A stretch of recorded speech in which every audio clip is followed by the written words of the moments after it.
2018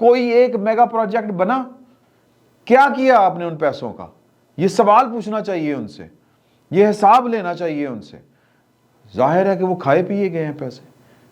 اور اب یہ وہ سراغ لگائے فیض اپنے جو ہیں عاصم منیر صاحب کہ یہ کھانے پینے والوں میں عمران خان صاحب کے ساتھ کون کون شامل تھا، کون ایک دوسرے کا پنجابی میں کہتے ہیں کانا ہے۔ تو یہ معاملات جو ہیں وہ اتنے آسان نہیں ہیں، اور نہ ہی خالی میٹنگز کے ساتھ یہ والے معاملات جو ہیں وہ حل ہو سکتے ہیں۔ اس کے لیے کسی نہ کسی کو اکاؤنٹیبل ٹھہرانا پڑے گا، کسی نہ کسی کی گردن چاہیے، کسی نہ کسی کو اس کا جواب دینا پڑے گا، بلکہ کسی نہ کسی کو نہیں جو ذمہ داران ہیں، اور 3 بندے ذمہ دار تھے، جنرل باجوہ صاحب، جنرل فیض صاحب اور عمران خان صاحب۔ اس کی ترتیب اگر آپ الٹی کرنا چاہیں تو یوں کر لیتے ہیں کہ عمران خان صاحب، جنرل باجوہ صاحب اور جنرل فیض حمید صاحب۔ تو ان تینوں میں یہ تینوں کے کارستانی ہے، اس سے زیادہ اور کچھ نہیں ہے۔ تو ایک تو یہ بڑی بات چل رہی ہے، ظاہر ہے کہ جب یہ گفتگو جب سامنے آئے گی کہ کور کمانڈر کانفرنس میں، کیونکہ کل بہت وہ ان کے چہرے کے اوپر سے بھی وزیر اعظم کے بھی، اور ظاہر ہے کہ بڑی ٹینشن والی بات ہے کہ 100 بندہ پاکستان کے اندر اور پھر پولیس لائنز کے یعنی اندر یہ والا واقعہ ہونا۔ آرمی چیف بھی وہاں پر تھے اور وزیر اعظم بھی تھے، دونوں کے چہرے کے اوپر جو پریشانی جو تھی وہ نمایاں تھی۔ ظاہر ہے کہ وہ ایکٹنگ نہیں کر رہے تھے، نمایاں ہی ہوگی، بات ہی اسی طرح کی ہے، لیکن سوال وہی ہے، بلکہ گزارش وہی ہے کہ سر کچھ سیریس سوچ لیں۔ ایک نیشنل ایکشن پلان جو بنا تھا وہ سر کچھ سیریس ایفرٹ تھی، نظر آیا۔ پھر جو تھا کہ پوری قوم جو تھی اور پاکستان کے ادارے وہ سیم پیج کے اوپر تھے، اور تہیا کیا، جس کو ہم کہتے ہیں نا بتھنا، جس کو کہتے ہیں کہ ڈٹرمینیشن تھی، ایک ڈٹرمن تھے کہ ہم نے یہ والا کام کرنا ہے، کیا، ہوا۔ لیکن پھر آ کے عمران خان صاحب نے تباہی پھیر دی۔ اگین میں کل والی بات کروں گا کہ پھر یہ تو لگتا ہے کہ عمران خان صاحب کسی اور کے ایجنڈے کے اوپر تھے۔ تو یہ کل جو آرمی چیف اور وزیر اعظم وہاں پر تھے، لیکن ایک شخص وہاں پر نظر نہیں آئے، اور اس کے بعد وہ یہاں پر باتیں شروع ہو گئی ہیں، وہ وہی باتیں عمران خان صاحب کا جو سوشل میڈیا ہے کہ ہمارے پنجابی میں کہتے ہیں ہو رہا نو ہو رہی نال انے نو ڈگوری نال۔ عمران خان صاحب کا مسئلہ وہیں پہ کھڑا ہوا ہے کہ جناب مجھے جنہوں نے اقتدار سے باہر نکالا، ان کے خیال میں نے ان کو نہیں چھوڑنا۔ اور وہ اس موقع کے اوپر بھی ان کا سوشل میڈیا جو ہے اور ان کے جو اہم ترین لوگ ہیں وہی باتیں کر رہے ہیں کہ جی کہ وہ اپنے بھائن کتنے نے ندیم انجم صاحب، پاکستان کے اوپر حملہ ہوا ہے، کہاں پر ہے ہماری ISI، کہاں پر ہے ہمارے حساس ادارے۔ اس طرح کی یہاں پر ڈیبیٹس اور گفتگو چل رہی ہیں سوشل میڈیا کے اوپر، وہ سپیسز کے اوپر جائیں تو وہ جی پھر وہ بات وہ جو ایک بگوڑے نے جو پاکستان سے دوڑا ہوا ہے اور پاکستان کی فوج کے اوپر وہ بھارت سے زیادہ جو ہے وہ گند اچھال رہا ہے، انڈیا سے زیادہ گند اچھال رہا ہے، وہ بیٹھ کے جو باتیں کر رہے تھے جی ان کی 2 شادیاں ہیں، ایک وہ الٹرا پتہ نہیں کون سا افیئر تھے، فلانا فلانا۔ سر ندیم انجم صاحب پچھلے سال اکتوبر میں آئے تھے،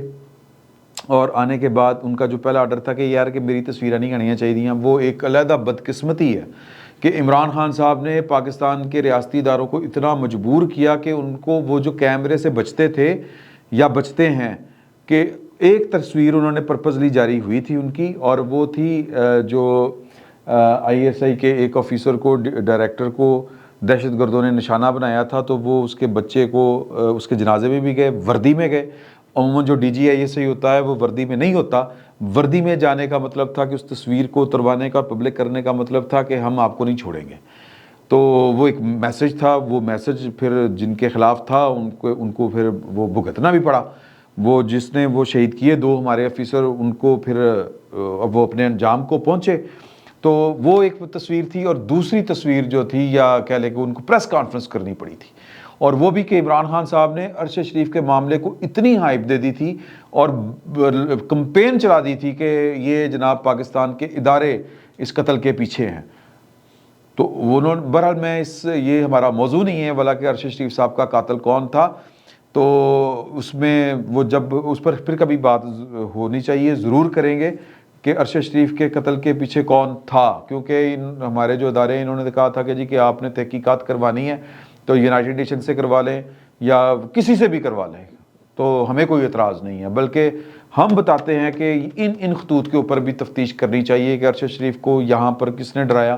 کس نے یہاں سے فرار کروایا, کس نے یہاں سے فرار کرنے پر مجبور کیا, کس نے ان کو پروپیگیٹ کیا, کس نے ان کو دبئی سے نکلوایا, اور پھر کون ان کے ساتھ رابطے میں تھا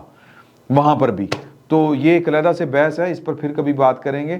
تو اس موقع کے اوپر جب ایک دہشت گردی کا ایک سنگین واقعہ ہوا ہے, وہاں پر ان کو وہ چونکہ نظر نہیں آئے میڈیا کے اوپر, وہ کوئی فوٹو شوٹ نہیں کروایا. پائن فوٹو شوٹ کروا کے ہم نے دیکھ لی, جنرل فیاض صاحب نے سرینا میں فوٹو شوٹ کروایا تھا,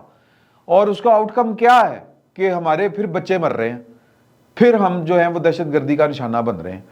اور مزید آگے بنیں گے اگر فوری طور پر جو ہے وہ چیزوں کو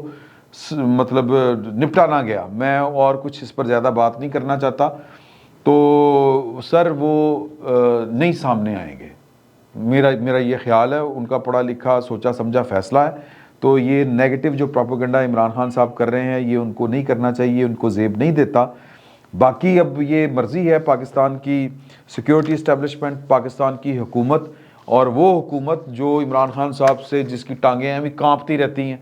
کہ پتہ نہیں کیا ہو جائے گا, پتہ نہیں کیا ہو جائے گا. میں بار بار یہ کہہ رہا ہوں کہ آپ کسی کے خلاف کوئی مقدمہ نہ کریں, کسی کی گرفتاری کی ضرورت نہیں ہے. صرف ان سے بلا کے پوچھیں, اور یہ بھی اس یقین کے ساتھ کہ ہو سکتا ہے کہ انہوں نے بلکہ یقیناً انہوں نے نیک نیتی کے ساتھ یہ سارے کام کیے ہوں گے جو طالبان کو پاکستان میں واپس بسانے کا کام کیا. ان کے جو اتنے فائٹر 8-10 ہزار جتنے بھی بتاتے ہیں کہ ان کو بندوق سمیت پاکستان میں آنے کی اجازت دی, ان سے پوچھیں کہ آپ کے پاس وہ کون سی فلسفی تھی, کہ وہ کون سی وہ جس کو کہتے ہیں تگڑم سائنس کون سی تھی, یا وہ کون سی وہ گتھی جو آپ کے ذہن میں آپ نے سلجھائی ہے وہ ہمیں بھی بتائیں, تاکہ ہم آپ کا جو رہ گیا ہے کام اس کو پورا کریں, آپ کے منصوبے کی تکمیل کریں. اگر وہ پاکستان کے حق میں بہتر فیصلہ تھا تو نہیں تھا, تو پھر پائیں اس کی وجہ کیا ہے یہ تلاش کرنی چاہیے. کیا کوئی انٹرنیشنل ایجنڈا تھا, کیا پاکستان کا جو ایک سی پیک والا منصوبہ تھا اس کو اس طرح کر کے ہم نے ڈسٹرب کرنا تھا کہ خان صاحب برباد تو اس کو کر گئے ہیں سی پیک کو, تو اب طالبان کو یہاں پر دوبارہ واپس پاکستان میں لائیں تاکہ بدامنی اس لیول کی ہو کہ پاکستان میں کچھ سرمایہ کرنے کا سوچے نہ, کہ حالت جنگ میں پھر ایک دفعہ پاکستان چلا جائے. کیا یہ مطلب تھا, کیا اس کے پیچھے کوئی انٹرنیشنل اسٹیبلشمنٹ کے ڈیزائنز ہیں, یہ پتہ چلنا چاہیے. یہ قوم کے اوپر کر لیں اعتبار, کوئی قیامت نہیں آ گئی. اتنی 75 سال قوم سے اس طرح کے معاملات چھپا کے آپ نے کون سا کوئی تیر چلا لیا سر, کون سے میرا مطلب ہے کہ تمغے آپ نے حاصل کر لیے انٹرنیشنلی. تو یہ قوم کو بتا دیں, کوئی قیامت نہیں آ جائے گی. یہ آئیں پارلیمان میں آئیں اور کھڑے ہو کے وہاں پر یہ بتائیں. یہ شہباز شریف صاحب ہمت کریں, یہ جو ان کیمرہ بریفنگز سے میٹنگز ہوتی ہیں ان سے نکلیں. اب ہمارے مسائل اس لیول کے اوپر پہنچ گئے ہوئے ہیں کہ ان حرکتوں کی وجہ سے جو سٹیٹ مشینری ہے اور جو حکومت ہے اس کے اوپر لوگوں کا اعتماد ہی نہیں رہا. تو اس جو ٹرسٹ ڈیفیسٹ ہے, اعتماد کا جو فقدان ہے, اس کے خاتمے کے لیے ضروری ہے کہ وزیر اعظم پارلیمان میں آئیں اور بریفنگ جو لے کے آئیں سیکیورٹی کے اداروں سے, اس کو آ کے قوم کو بریف کریں آگے, یا پھر اپنے جو سیکیورٹی کے جو پرسنلز ہیں جو ذمہ داران ہیں ان کو بلائیں, وہ پارلیمان کو بریف کریں, اور یہ اوپن بریفنگ ہو, اوپن ہاؤس ہو, لوگوں کو پتا چلے کہ ان کا دشمن کون ہے اور ان کے دشمنوں کے پیچھے کون سا دشمن ہے, اور کون دوست کی شکل میں اور کون رہنما راہزن بنا بیٹھا ہے. یہ قوم کو پتا چلنا چاہیے. لیکن کوئی اگر یہ نہیں ہوگا تو سر کوئی فائدہ نہیں ہونا. پہلے بھی آپ نے یہ چھپا کے جو ہے وہ جو پالیسیاں بنائیں ان کا کوئی نتیجہ نہیں نکلا. باقی مرضی ہے, مالک ہیں سر, ہم کون ہوتے ہیں, اسی کون خام خواہ. فی الوقت اتنا ہی, بہت بہت شکریہ.